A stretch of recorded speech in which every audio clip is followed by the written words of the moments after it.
intersection. Why neurolaw? There are a lot of ways to answer this question. To me, any answer ultimately comes back to this recognition.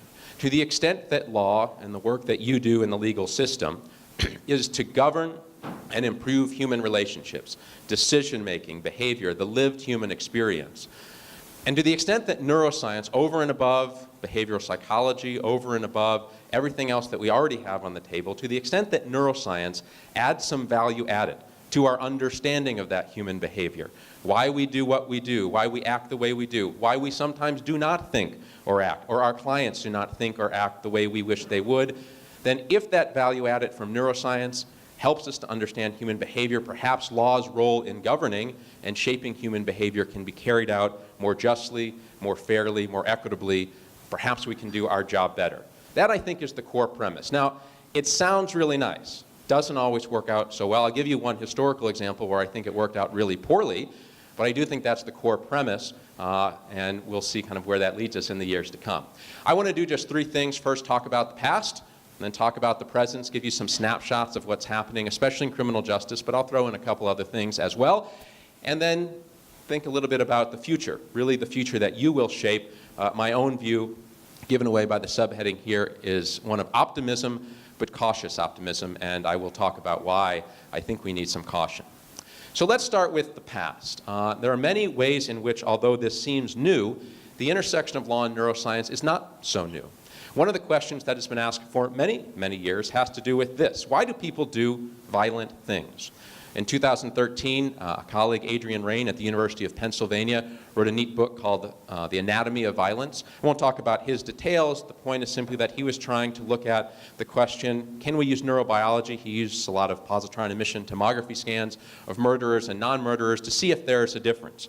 But he wasn't the first to ask this sort of question. 40 years before, a book by two Harvard scholars called Violence and the Brain became popular. It was featured in Fortune magazine, the Los Angeles Times, and it kind of came and went. And you've probably never heard of this book. Indeed, this book isn't even cited in Adrian's book, and I asked him why, and he said, because I never read it. The reason that line of study went away and they focused on psychosurgery is that the science just never lived up to its billing. So an important reminder. But let's go back even 40 years before. 1933. This is a stamp celebrating the work of Egas Moniz. Some of you may know what he won the Nobel Prize for, the frontal lobotomy. Again, tragically, it was used in a variety of both justice and civil contexts, and just for treatment, notably in the Kennedy family. But you may not know that the legal response at the time was, at least in part, very enthusiastic. I'm going to read you a quote from the Yale Law Journal, 1948, talking about psychosurgery as criminal treatment. Here's the quote. Psychosurgery has startling implications for rehabilitation, and it is proving successful in an increasing number of cases. Perfection of so relatively simple and inexpensive a rehabilitative technique as the prefrontal lobotomy promises to be a major contribution to the cure of criminals. And again, tragically and unfortunately, it was used in some contexts, as have other regimens, particularly drug regimens with offending incarcerated populations. I think this historical little trajectory reminds us of a couple of things. First of all, we ought to be humble in our progress forward, because it hasn't always worked out in the past. And secondly, especially, I think the Egas Moniz case raises this difficult question of when, as non-scientists, do we think that the science is ready for our use? Because you can imagine at the time, the Yale Law Journal is excited because they say, okay, well, we're going to wait till it's vetted in the scientific community. And along comes Moniz and says, and others, how about a Nobel Prize? Is that vetted enough? And it would seem then that, hindsight is 20/20, but at the time, maybe there was enough scientific consensus to move forward. So I'll talk about the present, but I think it's important that we remember the past, and there are other incidents as well. Also some really good moments as well. I don't want to suggest that it's just cautionary. In fact, there are many examples where I think we've done better because of brain science too. But where are we right now? I'll talk about criminal justice, but first just a couple of minutes of context.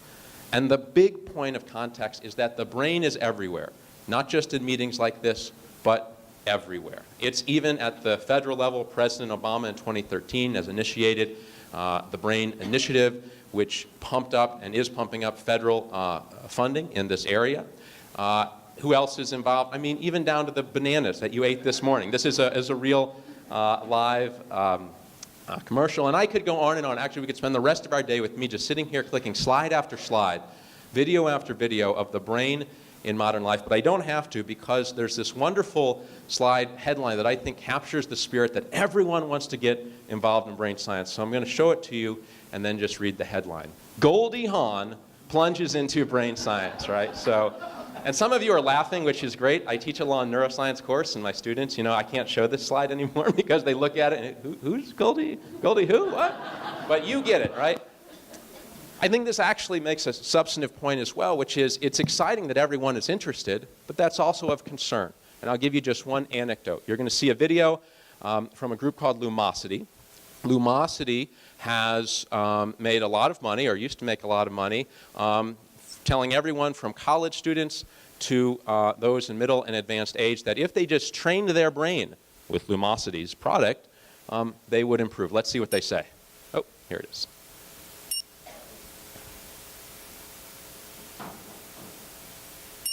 I worked hard to retire early, but I didn't want my brain to retire too. I mean, I stay active, but it's just not the same. Lumosity is real science disguised as games, so I enjoy doing it. It's a fun part of my day. My brain feels as good as ever, and it's way better than work. Any brain can get better, and Lumosity.com can help. It's like a personal trainer for your brain, improving your performance with the science of neuroplasticity, but in a way that just feels like games. Start training with Lumosity.com right now and discover what your brain can do. So it's not a mistake that you heard that this is based on real science, the science of neuroplasticity, and their marketing materials said as much. Something happened earlier this year that did involve law and neuroscience, not criminal justice related directly. Brain training company pays $2 million over lack of demonstrable brain training. The FTC got word of this, investigated.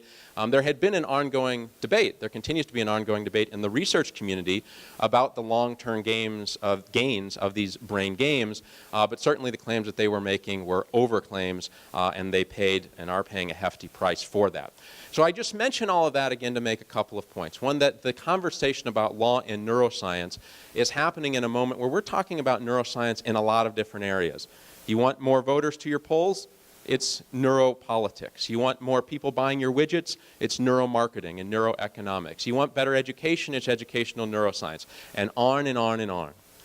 And it's exciting in one way. I do think it's important that we're having these conversations, but again, we've got to work hard, and you've got to work hard to think about separating wheat from chaff. So it's everywhere, including in the courts. Here is a graph from our colleague Nita Farahani, who's at Duke, and there are a couple other sorts of studies that have found similar things. You can see the rise. This is on the y-axis, the number of judicial opinions involving genetic or neurobiology evidence, and on the x-axis the number of years going through 2012. I think it's fair to say this has gone up even since 2012, and we're seeing more of these types of cases.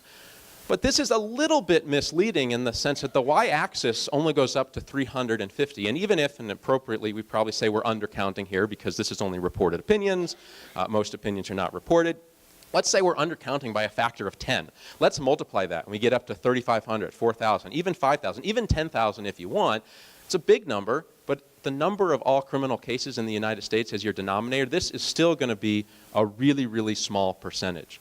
In reflecting on this data, I'm finishing an essay right now called Neurolaw's Instant Replay. My view is that what we might well see is neurolaw used in particular situations, very meaningful ones. Instant replay is used in a very, very small percentage of plays in basketball or football, and yet there are many who would say that it's fundamentally changed the games. When do you use instant replay? When the stakes are high, a scoring play, or when the foot's like right on the line and you don't trust your own judgment, or perhaps more appropriately, you don't trust the judgment of someone else, and critically, you've got technology that may help you figure out that judgment. So there's no instant replay calls in high school sports, not because those avid coaches on the sidelines wouldn't like to use it, because there are no cameras there. And there are increasingly calls in the NFL because we now have 8 gajillion cameras from every possible angle. Well, you know, we haven't had much technology to non-invasively look at the brain. Increasingly, we are improving our angles, our precision, our depth, and maybe we're headed in this way. But in any event, the trend is uprising. The same trend in legal scholarship. We're seeing more and more things published. in law classrooms. My co-authors, Owen Jones and Jeffrey Shaw of Vanderbilt, and I published in 2004 a big 800-page casebook, and it's being taught in a few law schools and an increasing number, so some students are being exposed. In legislatures across the country, including on debates about criminal justice, we're seeing a rise in the citations to neuroscience. This is from an article that I have forthcoming. And the types of things that legislatures are concerned about, really public health issues, early childhood, healthcare, juvenile justice, mental health, sports, concussions, and a whole bunch of others. So it's showing up in a lot of different places, but what exactly do these cases look like? Let me walk through some, and I'm going to focus primarily on criminal justice, but I just want to make the caveat that although I won't talk about them today, neurolaw is much more than just criminal law, and indeed the developments, the parallel developments in these other areas are surely going to sort of walk hand in hand, at times in conjunction with what's happening in criminal law. But with that caveat, let's look at some illustrative criminal cases. Let's start with the guilt phase. There are versions of these arguments now arising. Either my brain tumor made me do it, my brain abnormality made me do it, did my neurons make me do it? There are some who've argued in the academic and the philosophy literature, in fact, that we could take out this word tumor and simply say my brain made me do it, and my brain makes me do everything else, and your brain makes you do everything else, and we don't have free will, and we got to blow up the justice system. That makes for nice academic articles and conferences. That has had no purchase, and I can't imagine it ever having any purchase in my lifetime in our justice system. Okay, so that big kind of meta argument, we have no free will, that's not happening, but versions of, hey, we ought to reconsider the extent to which we had free choice, or the extent to which your client chose to do the thing that she or he did, those are starting to have some purchase, and I'll talk about a couple of those examples. So this is a man named Herbert Weinstein. This is actually a case from the early 1990s, useful to start with, because the stuff, although the conferences are just starting to happen now, it started a long time ago. This was one of the first cases in New York where for his insanity defense he wanted to proffer, I'll show you his brain scan in a second, brain scan evidence. Mr. Weinstein, it was not disputed, strangled his wife, then threw her out the window of their 13th floor New York story apartment building. He was an advertising executive, no previous criminal history. There were some other facts that might be relevant. He had gambling issues. His wife wasn't so happy with those. But his argument was, an insanity defense argument. And for our purposes, interesting because he wanted to introduce this brain scan. This is both an MRI on the left and a positron emission tomography scan on the right, showing a very large arachnoid cyst pushing up against the frontal lobe. His argument was, Your Honor, I ought to be able to show this to the jury, because we know enough about the frontal lobes to know that they they're the executive center of the brain, the CEO of the brain, planning, coordination. Because I had this brain abnormality, this supports my case that I didn't understand right from wrong in this moment. And the judge had to decide whether or not the jury would be able to hear that. And judges across the country are now, increasingly, not in every case, but in the appropriate cases, asking this admissibility question. Doesn't go to weight, but it does go to admissibility. In this particular case, it ended up settling, though the judge was going to allow the jury to see this image, but was going to restrict the testimony, in particular the testimony about causation, which was appropriate. We do not have any data on how many individuals are walking around with these types of brains who are not doing the sorts of things that Mr. Weinstein did. The causal connection, although plausible, there's no evidence to support it. But he would have let the jury see it. Another example, more recently from this past summer, lawyer, Rensselaer man who bit off mom's finger, was brain damaged as a child. And these arguments are showing up more. These are not going to likely go to trial. I don't know this case well enough to even know if there will ever be a brain scan, but it's starting sort of to enter the toolbox of explanations. Also this summer, from New York, Nicole Default case, lawyer cites teacher's brain condition in student sex assaults. It's not disputed that she engaged in sexual relationships with some of her high school male students. Her argument is that due to some surgeries that she had, leaving her with a certain brain condition, that brain condition, those brain abnormalities, made it much more difficult for her to control impulses in certain contexts. This is ongoing. I don't know the state of the case, but it gives you, and I could give you a bunch more slides like this. This stuff is starting to show up. Again, they're versions of, there is either something that happened a long time ago that caused a problem to my brain, or something that just sort of organically happened to my brain. And because of that, it helps to explain my behavior, and because it helps to explain my behavior at the guilt phase now, the argument is that I should either be not guilty by reason of insanity or some sort of other lesser charge. One other thing I just want to mention at the guilt phase is brain-based lie detection. We have had now multiple cases, not many, just a couple, where fMRI, functional magnetic resonance imaging, brain-based lie detection evidence has been proffered. There was a full Daubert hearing, an extensive one, at which two of our colleagues from the MacArthur Network testified in 2010 in Tennessee. It had to do with this case. This is a picture of Lawrence Semrau. He was a doctor who ran a program that regularly billed Medicare and Medicaid.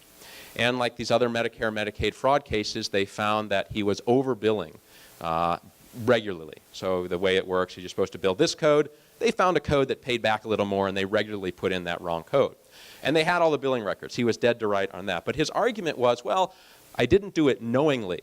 In fact, he even said, I tried to call the 800 number. Those codes are really confusing, and I didn't see a weak argument. But what he added was a lie detection test later in 2010, and he was going to have this individual testify, Stephen Lakin, to say that Dr. Semrau's brain, after Lakin did a couple of series of brain scans on the defendant, Dr. Semrau's brain indicates he is telling the truth in regards to not cheating or defrauding the government. And the question again at admissibility was, should the jury be able to hear this? I'm on record as saying it was appropriate to keep it out at this point, but I'll give you Lakin's argument. And I've sat down with Steve for a couple of hours. He doesn't run this company anymore because it wasn't viable to do after these types of decisions. But here's his argument. Look, I don't know this guy. I've never known this guy, the defendant. He walks into my office. I do the scans that I have tested, and he did peer review publish. Now, there are problems with the particular publications. But his argument, the expert's argument, is when he walked out after I did the stuff that I do, I'm now 57%, and he even cited that number, 57% sure he's telling the truth. So, Your Honor, I'm not saying that this should be dispositive for the jury. I'm simply saying, let me give this to the jury, and much like all of the other shaky but admissible evidence that they consider, they should be able to consider this. And your concerns about my methods, that can be handled, as Daubert suggests, maybe as traditional methods on cross-examination. And you know those two expert witnesses who said that I have them testify too, and the jury can discount it, right? So I think the questions of admissibility, and those are our questions as lawyers, are more challenging than sometimes, or equally challenging, I should say, as the scientific questions. But this stuff is kind of showing up. As of right now, no one has admitted the brain-based lie detection evidence, but we'll probably see it again. It was actually featured, that same version, different group, on the Dr. Oz show within the last couple months. It's a case called Gary Smith out of Maryland, and there's a nice, compelling 9-minute YouTube video making the case that it should be admitted. Again, I think the science is lacking, but the admissibility questions are open ones. In general, I think it can be said that the introduction of neuroscientific evidence at the guilt phase has been much more limited than its consideration at the sentencing phase. And the reasons, I think, are pretty straightforward. The barrier to entry is much lower. As you know, at sentencing, for the most part, there are a whole swash of things can be considered. And so we've had a lot more work at the sentencing phase. I won't go through much of it because much of it is not reported. It's simply the judge considering in this file the reports that you prepare anyway, right? So the psychiatric report, all this other stuff, but the introduction of brain data there may affect some things. And there's some empirical research to suggest that judges may be, on average, persuaded to offer different sentences if brain data is a part of the argument. I want to pick one case, however, at the sentencing phase, the case of Grady Nelson. This is a death penalty case, and our brothers and sisters who work in the profession who work death penalty, they've got a specialized practice, and we have seen the use of neuroscientific evidence arise pretty prominently in this area, and sometimes with pretty amazing effects. So you might just be saying to yourself, well, is any jury even going to buy these sorts of brain images? And this is a case where we have on record jurors saying yes. Let me set it up for you. This is Grady Nelson, the mugshot, and then his picture in trial. And it was not disputed, and it was an easy guilt phase because of this, that he did a series of horrible things, including stabbing his wife over 60 times and killing her, attempting to kill his two stepchildren. Thankfully, they survived. He had a history of sexual assault, rape. I mean, a bad dude with a long history. And again, the attorneys were not really here. They were always aiming at the sentencing phase because Florida's a death penalty state. And the question was, is he going to get life without the possibility of parole, or is he going to go to death row? Chief to their defense, when the attorney was named Terry Lenneman, was the images that you see on the far right. These are produced by, and they're called brain maps, produced by quantitative electroencephalography evidence. So you put a skull cap on someone, you measure their electrical activity, you run it through a computer, you get these fancy little looking images. And I'm on record again to just to say that I think there are a lot of problems with the science, but they were introduced, and in the words of the attorney, Terry Lenneman, now his expert said these things in much more eloquent terms, he told the jury, this man has a broken brain, has a broken brain. It does not excuse his behavior. You've already decided guilt phase. It does not excuse the behavior, but it explains it. And for some of the jurors, this made the difference. I'll give you their actual quotes. They talked to a reporter afterwards, and we have 3 quotes. Juror Dolores Cannon, a hospital secretary, quote, when the brain evidence came in, the facts about the QEEG, some of us changed our mind. Juror John Howard, an airport fleet services worker, quote, the QEEG evidence turned my decision all the way around. The technology really swayed me. After seeing the brain scans, I was convinced this guy had some sort of a brain problem. Now, they didn't all buy it, so juror Leon Benbow, retired mailman, quote, all that scientific testimony, that was a waste of taxpayer money, that's phony. There's nothing wrong with that guy's brain. But the jury went 6-6, and Mr. Nelson is not on death row, he's serving life. And if we can believe, if we take, there's a lot of other evidence presented too, but if we take them at their word, perhaps in significant part to the production of that expert and these brain images. So there's at least some anecdotal evidence that in some cases this stuff may have purchased with jurors. It's gone up to the United States Supreme Court. I'm not going to talk about these cases. I think you probably know them, but in Roper, in Graham, and in Miller, the series of Eighth Amendment cases, the court has made reference to either direct or via citation to the amicus briefs, to the developmental neuroscience of adolescent brain development, on the implications that has for adolescent culpability. It raises many big questions, one of which is for us, for your work, the translation of group-based findings about, say, a group of adolescents to the adjudication of an individual. And this group-to-individual inference is a challenging problem which our network, which Judge Davis has worked on in our networks, trying to wrestle with. I want to leave the sort of current snapshots with one individual's work. And you may not know this attorney. I'll show you his slide, and I tell you, it's not an advertisement for his work. I'm going to go spend some time with him this summer. Attorney Stephen Cobb. Does anybody know Attorney Cobb's work? Okay, then you'll be really interested in the video you see, because you're sitting there and you know that everything happens at plea bargaining. It doesn't go to court. It doesn't go to court. It's not going to be in front of a jury. What about the use of neuroimages in plea bargaining? Currently in the country, Attorney Cobb is the only one I know who's regularly doing this. And I'll let him talk about it in his own words. Because most cases settle. That's the truth. So how do we handle that? Well, one of the things that is most innovative about our law firm is we're the first law firm in the United States, if not the world, to use neuroimaging for damage control in criminal cases. What do I mean? Well, take a look at the pictures on the screen right now. Those are pictures of a healthy, normal range brain image. And when you see the next set of images, this set of images right here, you can see these are completely different. Well, they are completely different. They're also very problematic, that presentation. But, and let me again give you the science side and the lawyer side. So the science side, they're problematic because we don't know what the, quote, healthy brain looks like. We certainly don't know what that brain looks like. These are coming through satellite locations of Dr. Daniel Amen's shop. Dr. Amen has been roundly criticized in psychiatry. These are sort of versions of PET scans called SPECT. But setting aside the scientific concerns, here's, I think, what Attorney Cobb would tell you, or at least how, if I were in his position, I would say. I'm getting better outcomes for my clients. I'm getting better outcomes for my clients. So who is to say that this shaky evidence, first of all, let's think about all the other shaky evidence that goes into that plea negotiation. So you're saying that I shouldn't, in the stack of things I discuss with the prosecutor, include this evidence? Should I therefore not include the potential testimony of a shaky witness? I don't even know if I'm going to be able to find them at trial, but I go back and tell my client, well, I decided that I think I could have gotten you a better offer, but I didn't want to include this. I mean, I think it raises some much more difficult questions for us as litigators in an adversarial system. Now, this is not an advocation for junk science. I mean, everything I've published would, roundly criticize some of this use. But I simply sort of plant that nugget. Again, when is it appropriate as lawyers for us to invoke some of this science. I also offer it to you as an empirical proposition that to the extent, and this is where the intersection between the clinical and the non-criminal comes, we're developing imaging, and there are tens of thousands, 100,000 people maybe who woke up this morning to learn about the brain. They didn't learn about the brain for criminal justice purposes. They learned about it to deal with dementia, to deal with Alzheimer's, ADHD, addiction, etc. But as they're doing that, we're going to have more scanners around. They're going to be cheaper.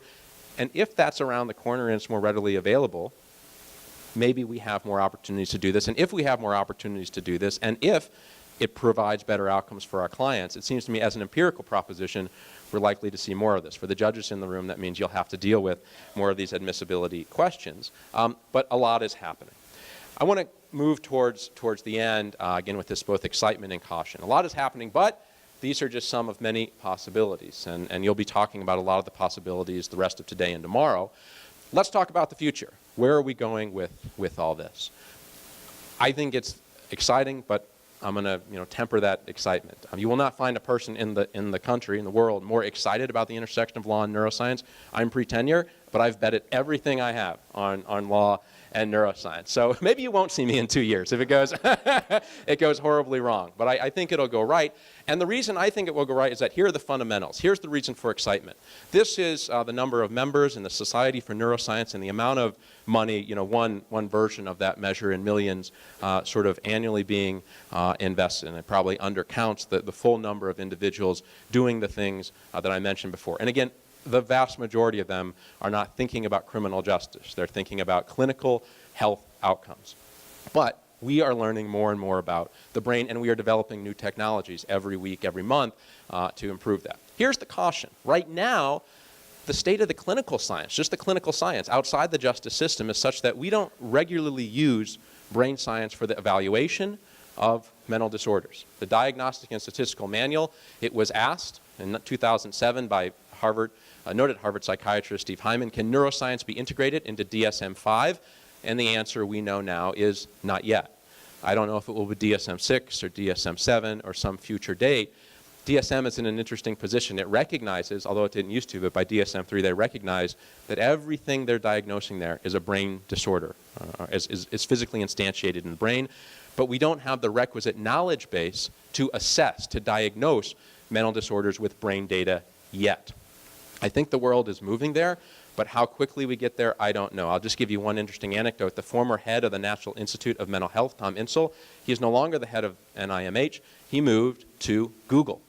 And the reason he moved to Google is that one of the things that's happening on the clinical side is we are gathering tons and tons and tons of information about the brain, and you need folks like Google to process that stuff, right? The complexities of the brain, but that's where the clinical side is happening. So as one scholar has said, I think intellectual modesty is in order. But that's on the science side. That's on the science side. Where are we going to go? More research, more education, more dialogue? Yes, with a lot of different areas. I'm not going to talk about any of these, but I'll just put them up here. Everything from brain death, pain, neurolegislation. You're going to hear next about trauma in the next session. All of this sort of stuff, even animal brains and animal rights, all that stuff is happening. But what about the future of criminal justice and neuroscience? I'll just offer one thought, in addition to the potential courtroom implications. Something I'm working a lot on is on reentry. That this is as an emphasis in the federal system and many state systems, including Minnesota. And we're doing a program in Oregon trying to bring together the neuroscience with the behavioral evidence, with technology to think about reinventing and being a part, I should say, of an ongoing reinvention process. I think neuroscience has a real role to play there. We're outside of admissibility decisions. We're outside. What we're just simply talking about is, can we enable ex-offenders to help them make better decisions? Is there anything that neuroscience, the study of decision making, can offer? Maybe. Here is then just some closing thoughts and transition into Dr. Stark's world. There's a lot going on in memory, which I haven't talked about because you're going to get the science of it. But on the legal side, as you know, there's a lot of discussion facilitated in part by the national academies about eyewitness identification. Their Supreme Court has dealt with this. The New Jersey state courts have, in the last few years, completely redone their eyewitness instructions based on this case, State v. Henderson. And I would just encourage you to think about the following questions during the next presentation, which is to hear the science and then think about, all right, so what do I do with it? I think memory, and the reason we picked it as a deep dive, offers you concrete questions that you can think about, and here are some of them. Can you obtain new jury instructions based on the memory science? Can you get an expert witness on memory to testify? Courts have been split about allowing someone to testify, right, about the credibility of another. I think they ought to be generally allowed, but courts are split on that. Maybe the science persuades them. Can you exclude or better impeach an imposing eyewitness?